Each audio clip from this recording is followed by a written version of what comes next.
get started. We're about 2.5 minutes into the top of the hour. Folks come in. Just a warm welcome to everybody to the Skai and Advantage Solutions co-hosted Retail Media for Grocery webinar. We'll be discussing trends and challenges in 2023. You know, digital grocery continues to thrive in this kind of post-pandemic era. There are more than 162 million online shoppers expected by 2026. You know, at the same time, retail media's rise to prominence in the category shows no signs of letting up. Marketers increasingly rely on it to reach new audiences, build deeper customer engagements, deliver omnichannel experiences, and ultimately meet revenue targets. So that's what we're going to be discussing today. I'm very excited about it. But first, a little bit of housekeeping. All the attendees today are in listen-only mode. It's one of those great calls where you can sip that coffee off camera and enjoy the show, but stay engaged, because please do submit any questions via the Q&A button on the webinar control panel on your screen. If you are having any sound issues, you can access audio via either your telephone or the computer mic and speakers. There are settings there on that control panel.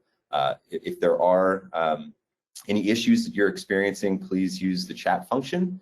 And our great host, Dana, will be in there trying to help out today with all of the resources available to her, including but not limited to ChatGPT. So moving on to what we have for you today. Well, we do have an agenda. We'll be going through some welcoming remarks that you're hearing from me today. We will dig into an e-com macro outlook. Aaron from Advantage Solutions is going to be diving into that. And then we'll have a great panel discussion. You see some of us on screen right now. We're ready, excited, palms are sweating. It's going to be a fierce discussion, lots of good perspectives. And then we hope to open it up for some nice audience Q&A. Again, post those questions in the Q&A section. So without further ado, let me introduce your panelists and presenters today. My name is Nich Weinheimer. I'm the EVP of Strategy at Skai. I helped build the retail media business there over the last 5 years, and I'm helping pull together all of our resources into one platform: search, social, commerce, for brands and agencies and retailers to leverage. Today, I'll be joined by 3 panelists: Clay Payne, who's the Director of Agency Accounts at Kroger Precision Marketing; Judith Valery, Senior Media Manager at Advantage Unified Commerce; and Erik Carlson, Senior Manager of Digital and E-commerce Marketing at Mizkan America. And we will be hearing initially from Erin Heikkinen, the Vice President of E-commerce Business Development at Advantage Unified Commerce, as she goes over the macro trends in the space. So without further ado, or me riffing any further, we will dive off camera and hand it over to Erin. Awesome. Thank you so much, Nich. And in similar sentiment, thank you all for taking the time to join this event today. Really excited about what we have in store. So with that, I wanted to dive in and kind of set the stage and just spend a little time talking about the undeniable macro influences that we're all seeing impacting the state of grocery, specifically digital grocery today.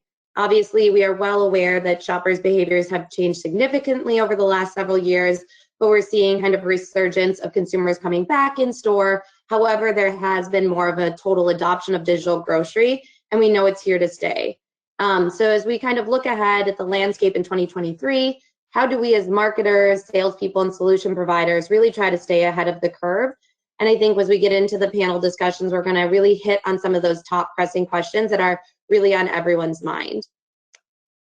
So with that, first, I'm sure this is incredibly brand new information for everyone on the line, but we are entering a state of economic instability. I know, brand new news, but I think there's a lot to be said of how and what kind of impacts that's going to have on our business planning, forecasting, and ultimately consumer retention and sales goals as we look ahead into 2023 and beyond.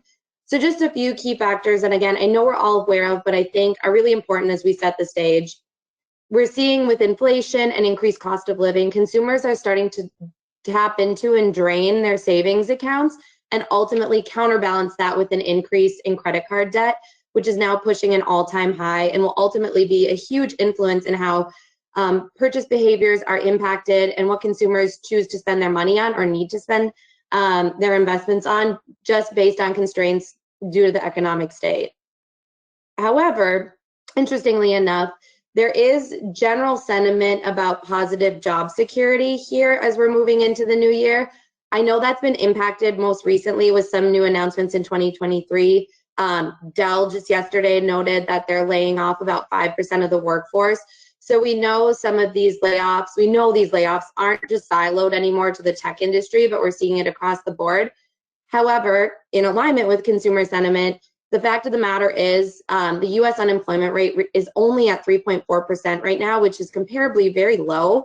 We looked at the height of COVID, it spiked to 15%, or even back to the last recession in 2009, it was at nearly 10%.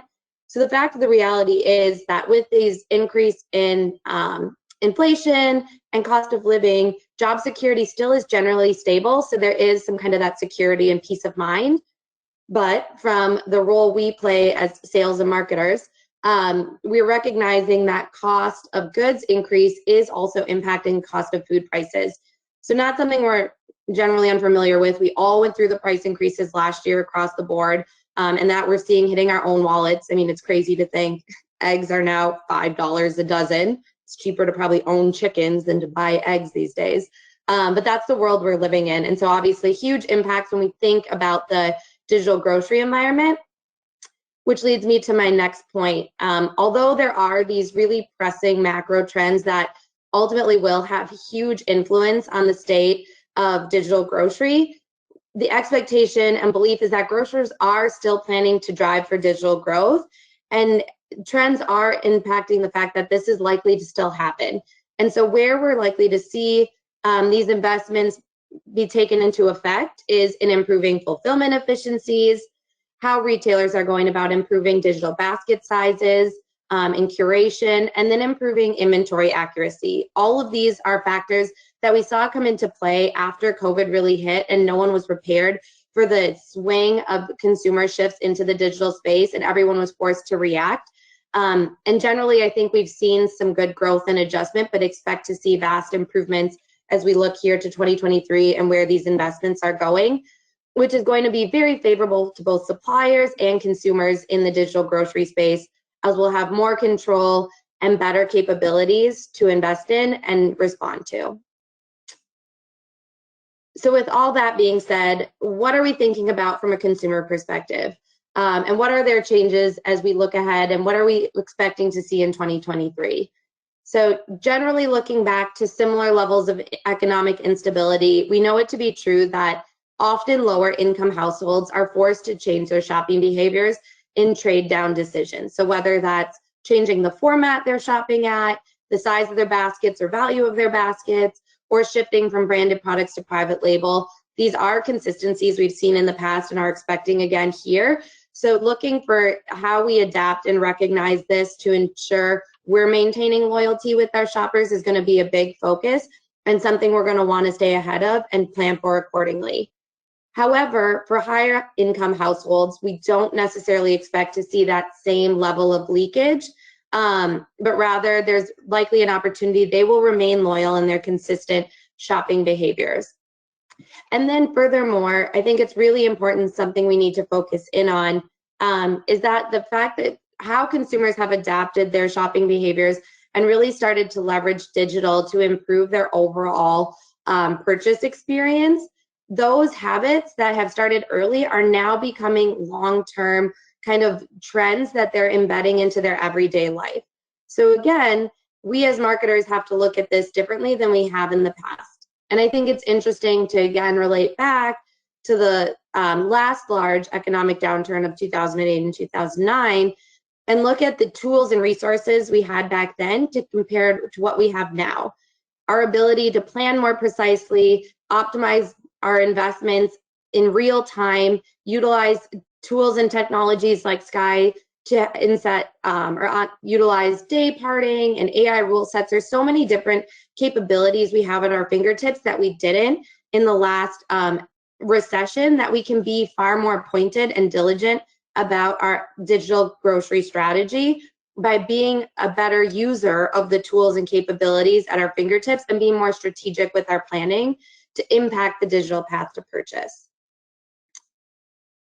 And with all that, we of course know, we talk about kind of some of this leakage or shifting in behaviors. Retention is going to continue to be top of mind for retailers. As we know, there's going to be more of this shift between locations as well as channels for consumers who are having to make adjustments to their purchase behaviors. So I think now more than ever, we can definitely say all hail loyalty programs. We know those are going to be big and continue to be front and center. But it's of course because they work and we're able to capture such rich data, that first party data that's going to go back to optimizing those digital capabilities we have at our fingertips to make them work harder for us when all the chips are stacked against us from a macro perspective.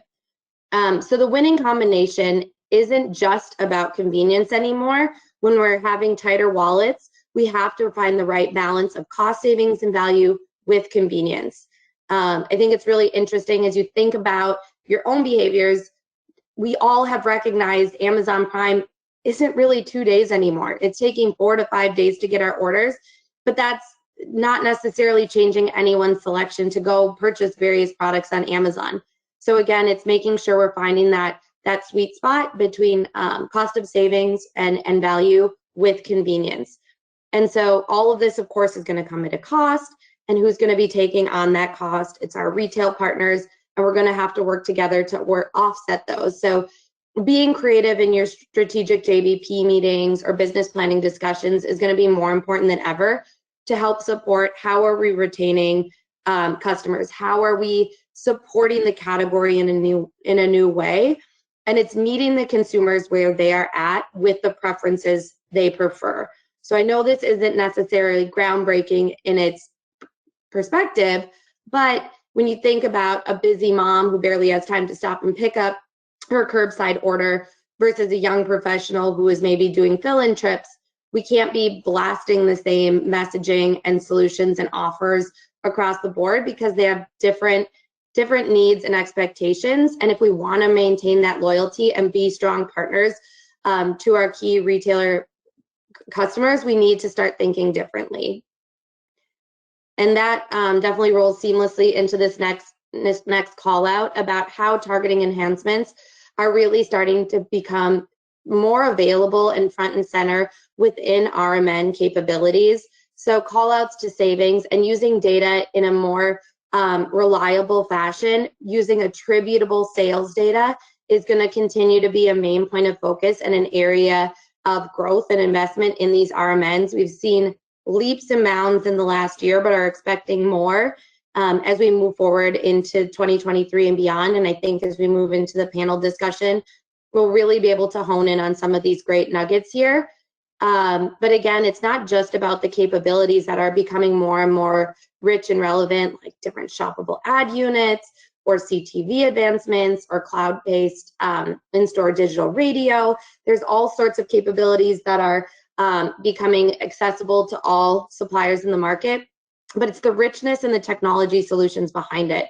So it's how are we effectively leveraging those first-party data sets to make sure we're targeting effectively, and then implementing things like day parting and AI rule sets to optimize spends more effectively.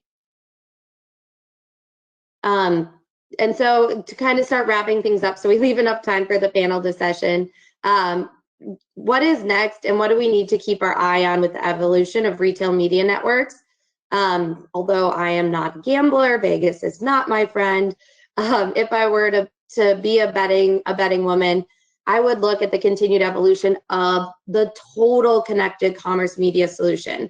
So it's taking what we know as the foundational elements in search and display, but it's that expansion of in-store and out-of-home digital capabilities that we're seeing more of, and where that intersection is applied with the rich 1P sales and targeting data to start personalizing our messaging to be truly valuable in such an economic era of instability.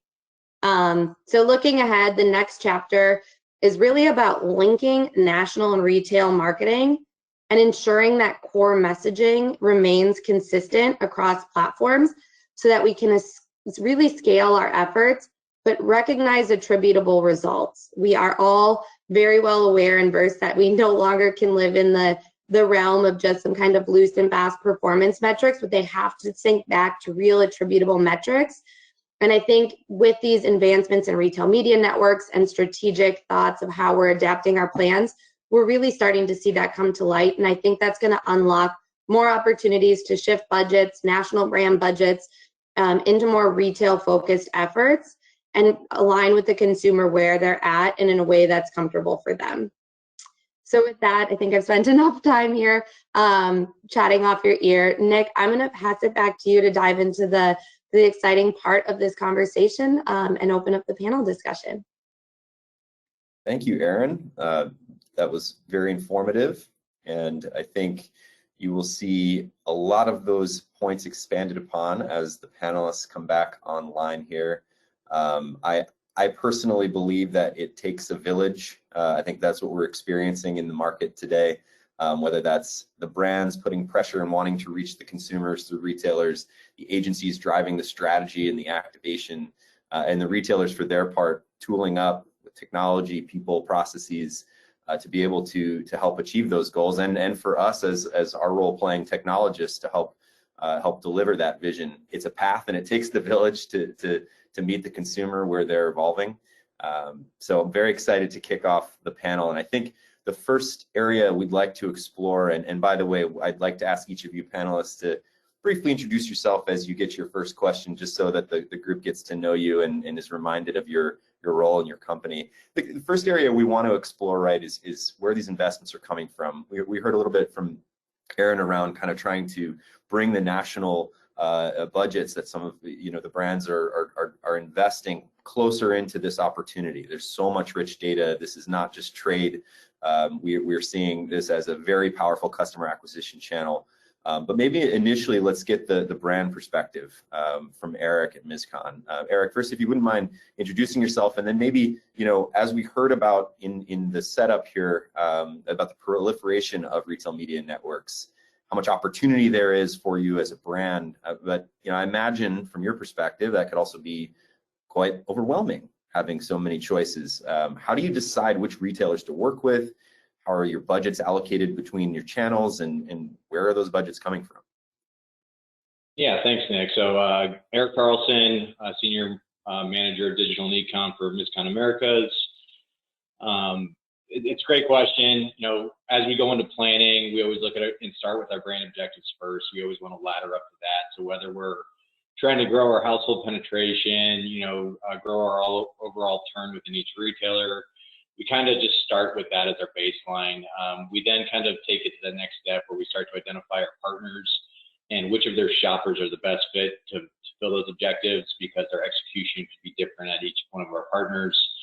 Do we see a retailer X over-indexing in lapsed users over a 6-month period, or this has a lot of opportunity within this category? So we definitely try to look at that granularly at each one. So also for launching an innovation product, where does it make the most sense to put or overinvest in and put those dollars again? So from there, we take a look at which retailer partner also has the best targeting capabilities within their RMN, that's on-site and off-site, and how they're able to layer all of those tactics together to make the most efficient campaign. Because as we all know, if you're not able to target specifically, that's a great thing about RMNs is the loyalty aspect and layering all of that great rich data as we were talking about, then you're kind of just not putting your best foot forward. So making sure that we have the right partners identified with our needs, and then making sure they have the right measurements. So as we,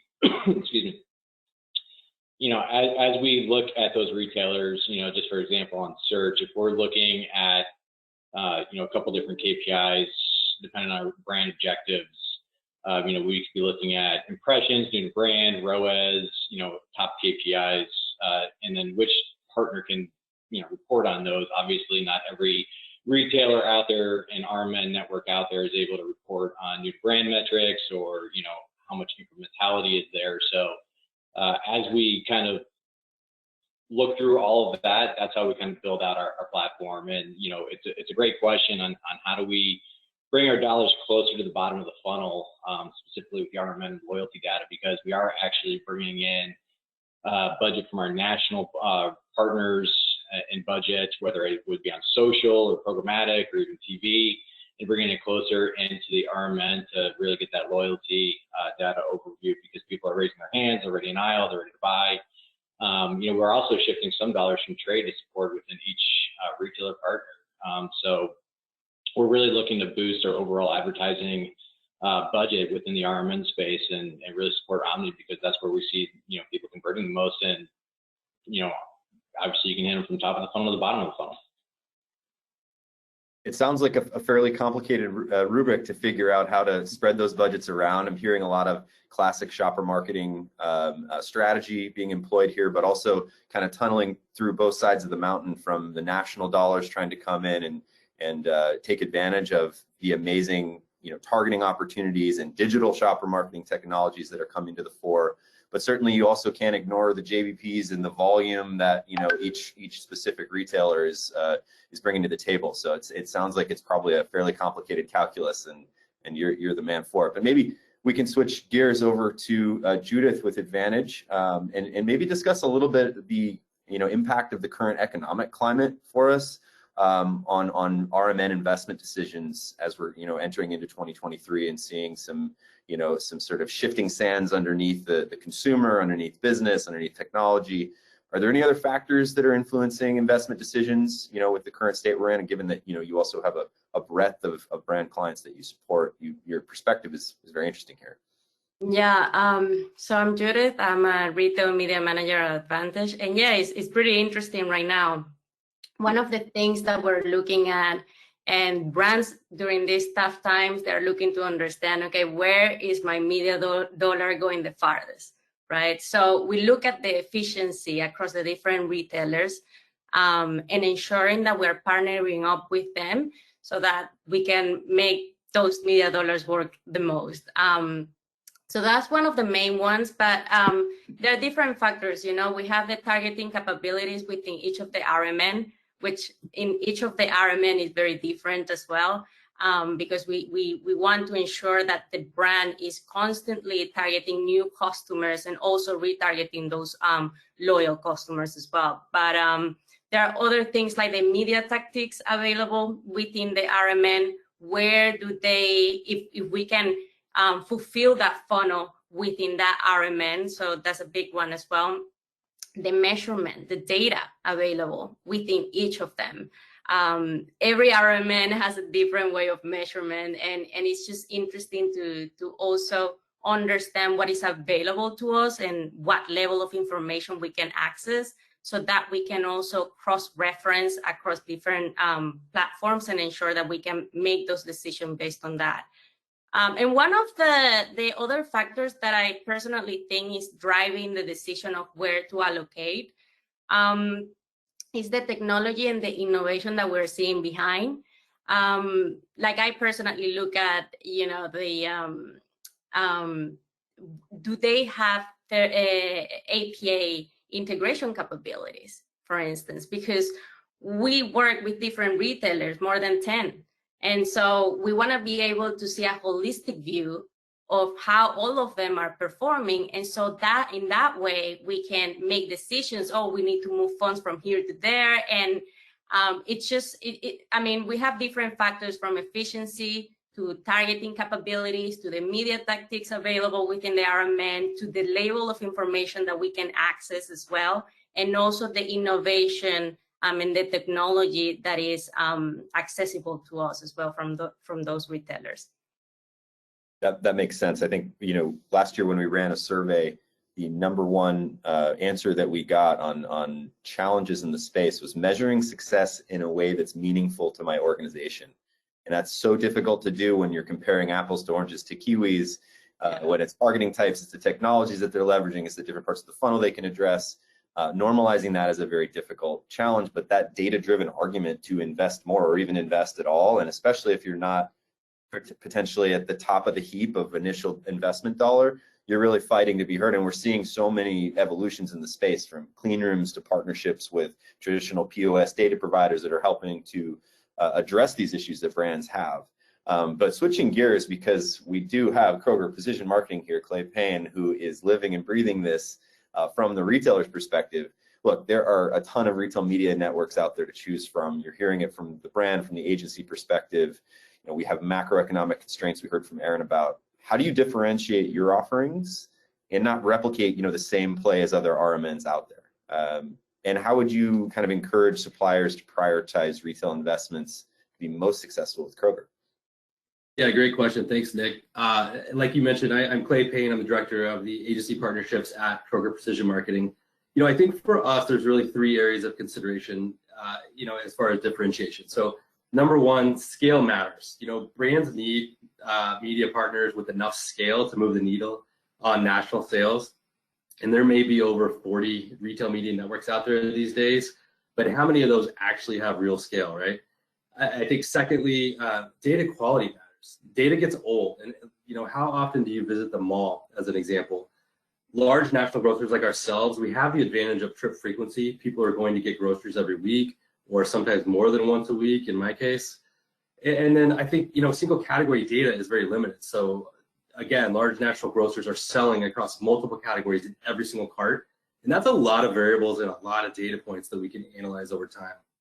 And then thirdly, data science matters. And not all retail media programs are powered by an organization like 8451, which is our parent company. We have 1,200 data scientists and engineers using advanced machine learning across many petabytes of data to build media audiences. And I think that is it really is the distinguishing factor for Kroger from other retail media networks. And then in terms of, how do we encourage others to prioritize, I think, I would say if you're new to retail media, then the best place to start is that digital shelf that you hear a lot about. Interesting stat, 85% of the top 500 searches on Kroger are unbranded. There's a huge opportunity for brands to get in there and influence shopping decisions, particularly in this constrained environment. I think, next, using retail media to solve your business problems, assign the right KPIs to your toughest challenges and let us work them out. Maybe you need to prevent cannibalization during a product launch. Maybe you need to invigorate, like a low involvement category or build visibility outside your aisle. You can tap into precision media targeting and the measurement in areas like ours to solve those business problems. And then I think finally, just using the retail media to spark incremental growth. Use the retail media where trusted bridges have already been created, across awareness channels like social, like programmatic and CTV, and really just bring the power of retail media data, into those upper funnel touch points. And then I think one more, just like tapping into our resources and the resources of your agency partners and ad management tools. KPM, for example, we have self-service tools, we have training, we have guides. Your agency partners have experienced, practitioners and strategic planning tools. And then also partners like Skai can certainly help in this area as well. That's a great and kind thing for you to say, and we agree and are passionate about this space as well, solving these problems. I love to hone in on that point. And one thing that I've heard, data science is I've heard from brands, from agency partners. It's not the problem of gathering the data together. It's normalizing it and then knowing what questions to ask of it. And I think you start to touch on some points, that's a good segue into our next topic where we talk a little bit more about measurement and data. It's how do we know what's the right question to ask of the data? Do we have the data structured in such a way that we can ask that question and make heads or tails of it, and then we can go take our action against it? Because different SKU prioritization is going to create different strategies. Different parts of the funnel are going to require different data, different measurement tactics. So the calculus becomes even more complex as we add these different variables. So let's get into the measurement and data section. We'll start with Judith. One of the observations the team at Advantage made in your survey was kind of this notion of heightened competition between manufacturers at these top platforms, and it will likely lead to more aggressive game of pay to play to maintain their digital presence and their dominance. There's been a lot of press on the topic recently, looking at the profitability of RMNs coming under question. I'd love to get your take on this. Yeah, it's a very interesting one. Look, it's very crowded out there. That is not a surprise, right? So, the beauty of RMN is that we're able to, we know how much we're spending, we know how much sales we're generating, and we know almost in real time what the return investment is, right? What the ROAS is. But does that mean that we're being profitable or the brand is being profitable? Not necessarily. We know that. But this opens another opportunity for us to understand how else we can measure the impact of RMN. For instance, we look into other metrics such as share of shelf, the impact on category share as well, e-commerce share. And this also opens another opportunity, a layer of understanding, okay, what is the impact of RMN investment on the holistic omni-channel sales? What is the impact of brand awareness or in customer loyalty, customer lifetime value? So there are many different factors that there are many opportunities for us to understand the impact of RMN. And I think everyone is trying to figure this out. But besides ROAS and how profitable is in each of the individual RMN that we invest in, there is an opportunity to see more holistically and just measuring it at a high level, how all of these things come together for the brand impact as a whole. So it's an interesting observation, and yes, for sure, it's very crowded, but there are opportunities to also take into consideration other data points. Absolutely. I mean, I think 5 years ago, when it was, I guess 6 years ago, I was running an Amazon agency business and looking for enterprise technology. And if I could just solve for figuring out ROAS and automating just with some scale, I was successful. But very rapidly, as more retail media networks came online and proliferated, I needed to know more about what was going on with my share, with category share, market share, share of shelf, share of voice in my advertising. And then I feel like this hierarchy of needs that as marketers we've experienced is starting to get to the tip of that pyramid of what's the market asking for? What are the signals that are coming, not necessarily just within this retail media network, but what are consumers saying broadly about my brand, or what products are what are the trends that are happening, and how do I put those through the top of this kind of pyramid of needs to understand, okay, ROAS means one thing in this context, but doesn't mean it over here when I have a different strategy or a different consumer trend or a different goal with a retailer. It's a really good point. Maybe we can move back to Erik from the brand perspective. I mean, a big, huge question, right? What does retail media success look like to you? But your definition of success has to have changed kind of over time as we look at this evolution. So tell us a little bit about the goals and benchmarks that you're looking at as you kind of move ahead into the future in 2023 and beyond. What kind of benchmarks should you be setting for retail media success? Yeah, I mean, it's again, good question. Success means a lot of different things, right? Depending on your objectives. Clay's been mentioning a few things. Judith mentioned a few things. All of your campaigns can have different measures of successes. So, what we really want to be able to do is, look at the vendor or the partner capabilities, what we're able to track, what we're able to set as success. Are we tracking those NTVs or new brand buyers? Can we look at incremental sales, based on that, and what is the true incrementality of the program look? Where consumers are purchasing? Are they, which modality are they purchasing through? Is it online? Is it, in store? If you're running a full omni campaign, and those are meant to what Judith was mentioning, how is that impacting, your total store sales?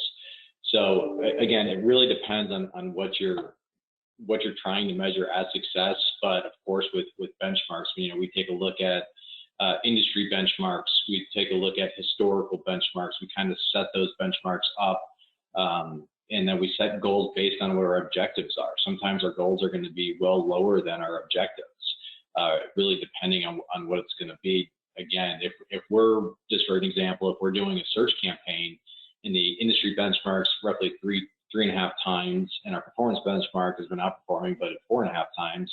But let's just say we want to go through and do affinity and higher category and just make sure we're winning, share of impressions, then our goal is going to be 1.5 to 2.5. So even though, that's the ROAS and it's well below, for us, that would mean that, hey, this is a successful campaign because we're growing.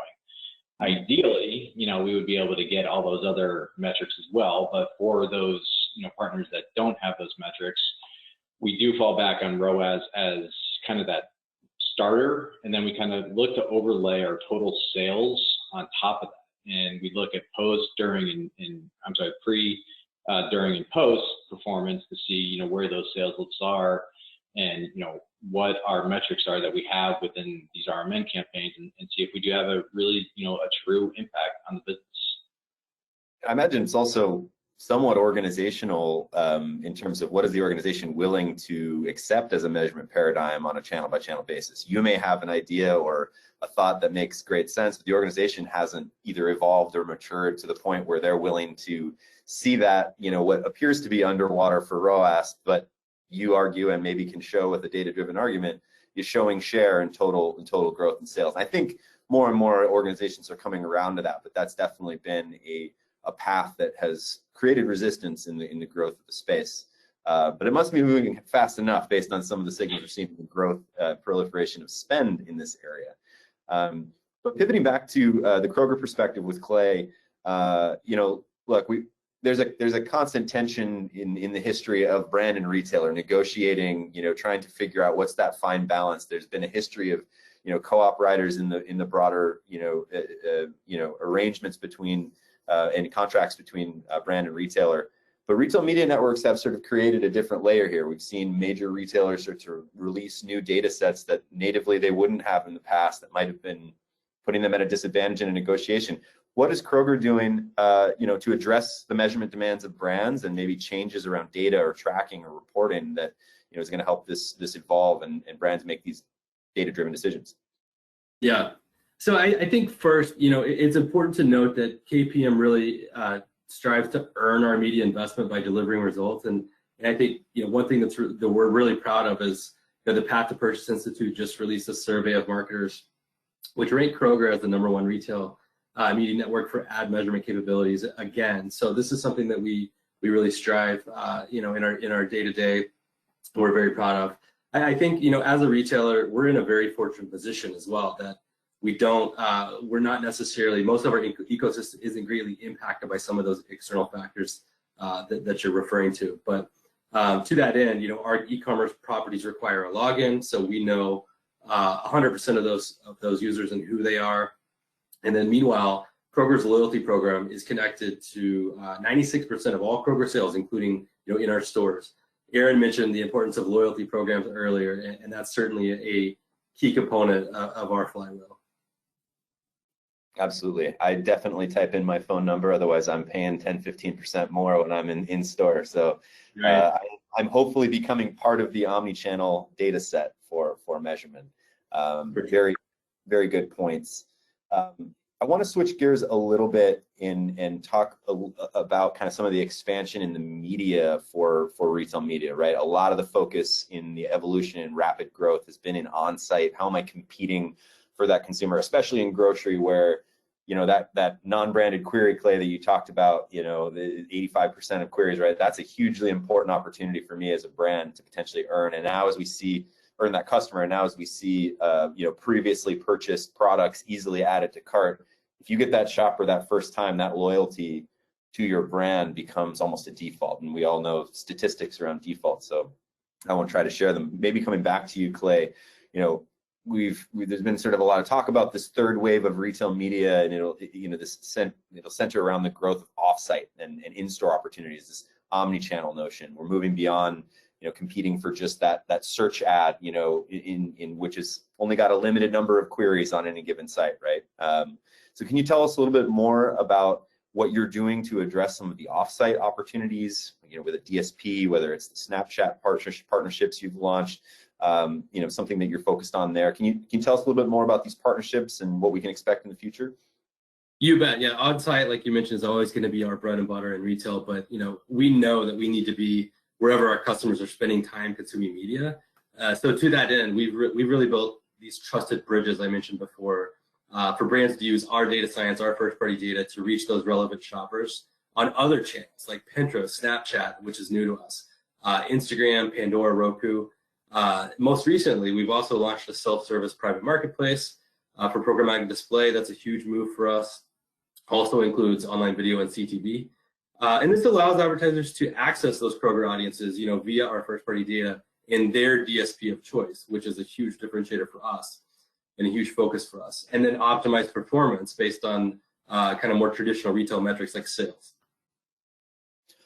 It makes a ton of sense. I mean, when we start looking at the world, after the deprecation of cookies and the other shoe finally drops, retailers are the gold mine for knowing who the customer is. And to your point, the logged in user, the self-identifying user is one that can be, salted and hashed and matched into another walled garden of logged in users, right? There is identity protection for the consumer, and then there's the continuity of the message. And it sounds like the story here is that's expanding both the opportunity for the brand to leverage those valuable data sets, those audiences, but address that brand across the entire funnel. More eyeballs into the top of the funnel means more searches for your brand on that on those on-site searches.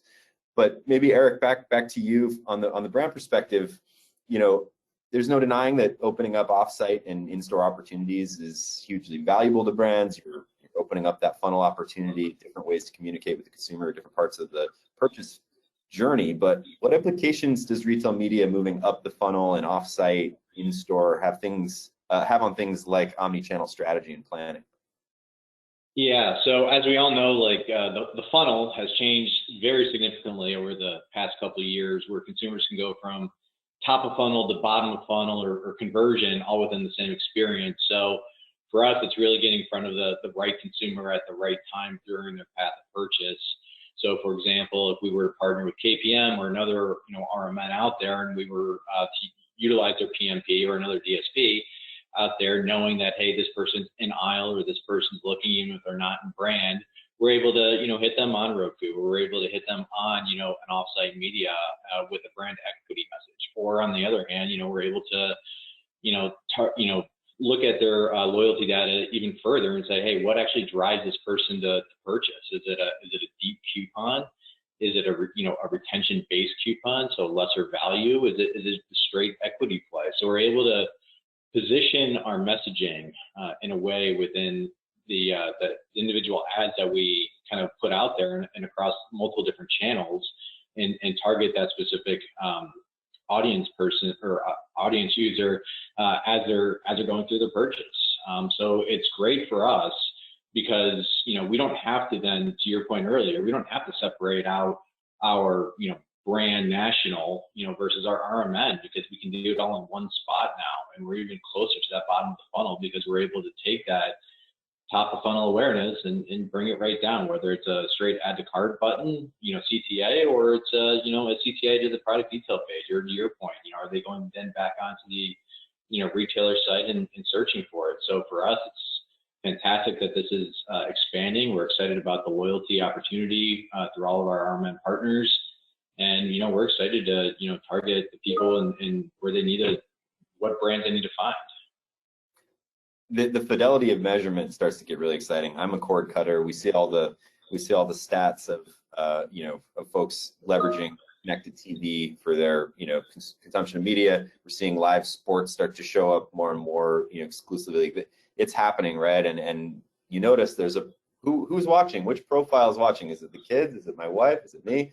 And that self-identification is going to allow the fidelity of measurement from the top of the funnel, from that TV ad that, by the way, could be bespoke to me when I'm watching, which is different from what that Mizkan ad was broadly for everybody across every audience. You can now have an audience-specific creative strategy, tie that all the way down through the funnel. The future is bright for measurement, despite the doomsday sayers on the future of the cookieless world. But maybe to round out the segment, Judith, your perspective, do you have any practical examples of how you're using retail media for brand building today? Is it working? So on the on-site platform, we combine sponsored brands and sponsored product tactics, and we know that when they are run in parallel, we're seeing an increase in share of impression. So we're using videos, displays, shoppable banners, and also the use of brand pages that enable us to tell a story. In the case of Mizkan, it could be a recipe, for example. But we're seeing a lot of interest with the expansion of RMN offsite, because it's a less saturated space. So, for example, Kroger partnership with Roku, or with Pandora as well, that it enables us to reach customers somewhere else, wherever they are in their journey, more like top funnel approaches.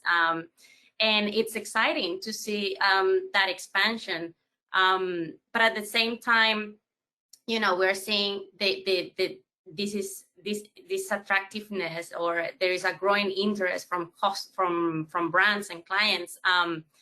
And at the same time, we're saying, well, okay, these programs are still in beta, they're still new. Let's just let them run for a little bit before we invest, because also the amount of data available, it's not as much as we want to ensure that the investment is going to pay off. But it's definitely very exciting right now with the different media tactics that we can leverage on, whether that is on-site or off-site, and it's becoming very interesting for us marketers, but also for the brands and that are looking to fulfill that funnel and to ensure that we are where the customer is. So yeah. So a huge theme. We can't be siloed with these ad types and opportunities in the funnel. If it's an orchestra, right? You've got sponsored products as the string section. You've got the percussion in the back and the upper funnel. You need it all in concert to actually come together, and therein lies the brand building strategy. That makes a ton of sense. I'd love to spend some time. We're getting some great questions coming in, and thank you all for staying engaged and adding your questions. So I want to make time for that, but I do have one final topic. I'd love to get each of your thoughts, just kind of in a more of a rapid fire, just around this notion of omnichannel. We're seeing some major consumer behavior changes. We've talked about this sort of nonlinear customer journey, cross-channel, in-store, upper funnel, mid-funnel, lower funnel. It all happens sometimes within one platform. Maybe we'll start with Clay and then Judith and finish with Erik. Give us your sort of future state on omnichannel here, your 30-second POV before we dive into the Q&A.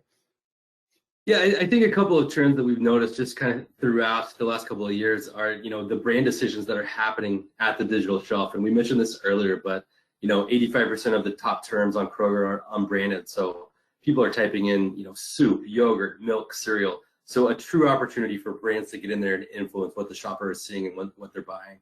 I think secondly, we're realizing that, when customers are in shopping mode, it's really a great moment of inspiration.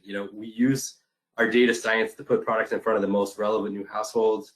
We try to mimic those fun discoveries that can happen in store. And we know that, over 40% of the people who click on our PLAs are actually new or lapsed users of that brand. So it's really not just about retargeting, it's about inspiration, right? And then finally, I think, just the realization that retail media is shaping new brand habits, and how is that going to continue in the future? E-commerce does have some inherent qualities like replenishment features, for example, that can harden brand decisions over time. But it's important for brands to build their presence in retail media now. We know that the brands that are investing now are the brands that are winning now, and people are developing shopping habits now that are going to be very, very sticky in the long run. Yeah, it's easy to be short-sighted and think that economic pressures right now mean just only focus on the bottom of the funnel. It can be a safe place. You can measure performance a little more easily, but if you're not winning the consumer now as they're shifting now, and you're not at least ready to spring, you're going to be in hot water when you've lost share as things start to ramp up more rapidly in the economy. Yep. Maybe Judith, final thoughts on omnichannel. Thanks, Clay. Well,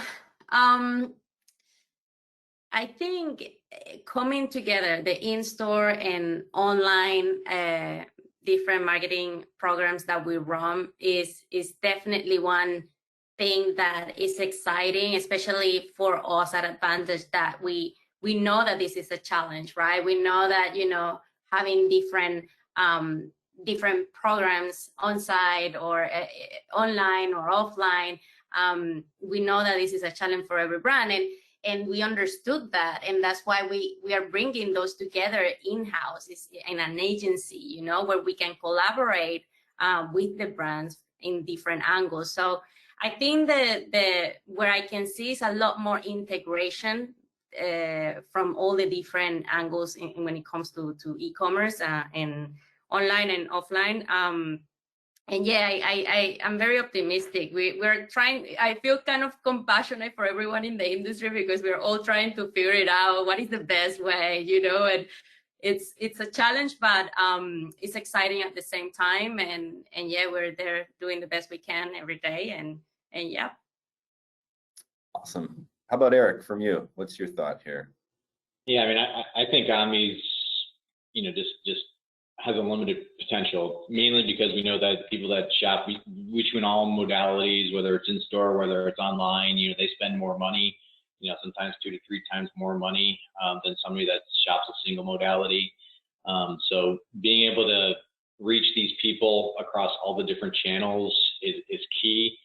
Whether you're supporting, FSIs, digital FSIs, winning in search, it all impacts the total consumer purchase, whether they're doing research or not. That's the key about Omni. It's not one or the other, it's everything all together. The one thing that we definitely need going forward is more retailers to be able to split out where those purchases are coming from. A lot of RMNs have been created where they're not splitting out sales across, whether it's e-com or in-store, ship to home, whatever it may be. So if we need to invest in those RMNs, we also need to be able to see, hey, this is where the sales are coming from. So there's a lot of opportunity and kind of blank spaces right now, but the key word is the opportunity. So excited about it. There are 1,200 data scientists on Clay's team that are taking notes right now, gonna help us unlock those features. I know leading technology companies over the last 15 or so years, the idea is always right, but the path there can be fraught. And so we're on that path together. I'd love to jump into some Q&A. Personally, though, I just want to say my future for Omni, the technology for in-store and for the pickup experience has so much potential. We've seen innovations like cooler screens and so forth come in, but the value to me as a consumer to identify myself in store and the technology I carry in my pocket for near field and so forth creates, I believe, an enormous opportunity for us to really get the experiences and the history of retail media, which, by the way, nowhere does it say digital, end caps and your negotiations on shelf space, right? All of this starts to come together into a very measurable, very consumer identified way. So I'm very passionate about how the largest retailers in the world, and Kroger among them leading with such strong data science, are going to help us achieve that future. So appreciate you all joining the panel. I'd love to dive into some questions. We've got some great ones, and maybe this first one we can send over to Clay. It comes in as, do you think retailers will bring RMN capabilities in-house and build or continue to buy, white label the RMN offerings capability? That's from John Hanley. I think that's a great question. I mean, I think that most retail media networks are probably evaluating that currently, the build versus buy mentality. I think, there's a lot of things, a lot of factors that are influencing that. I don't know that I can answer it directly, but as you look at agencies that are getting involved in retail media landscape and buying and building capabilities like what Publicis is putting together, I think that'll influence a lot of things. But I think we're really at that explosive point in the industry where we're, as we've gone from traditionally on-site platform to more, upper funnel like we've been talking about today. I'm sure that there's going to be a little bit of both and a huge emphasis on how to grow those capabilities organically and with partners. My comment here might be that not all retailers, as you start to go down the list, are going to have the capacity to invest and be a small tech company as well, which when you look at some of the assets that a Kroger can wield or a Walmart, that's going to be more difficult the farther down the market that you go. And so those packages are going to need to be that much more wieldable by the retailer themselves from a technology perspective, or fully outsourced. So I think we'll see different tranches of the market behave differently. Sure. And thanks, Clay. Any perspectives on that question, Erik or Judith, or should we move on to the next question? I'll throw one thing out there. I know a lot of retailers right now are working with third parties, Criteo, Quotient, there's a million of them out there. They're building their own RMNs, but they're kind of outsourcing it to that. So, I think, to the point, Kroger's done a fantastic job on creating their RMN with their loyalty and data scientists. The targeting there is fantastic. Once you get a little bit down the funnel with the retailers, when it does, kind of partner out, you get a little less targeted. So while they do have a lot of that capabilities, the targeting is just not going to be there. I know it's going to get a lot better for a lot of these, so let's have to kind of wait and see on some of them. Good point. Yeah, I think from this end, it's a matter of measurement standardization, really. If we're looking into, different retailers are looking to create their own RMN, well, let's take a step back as well and see how can we help share this data in a way that we can take decisions and that we can cross-reference across other retailers as well. So, yeah.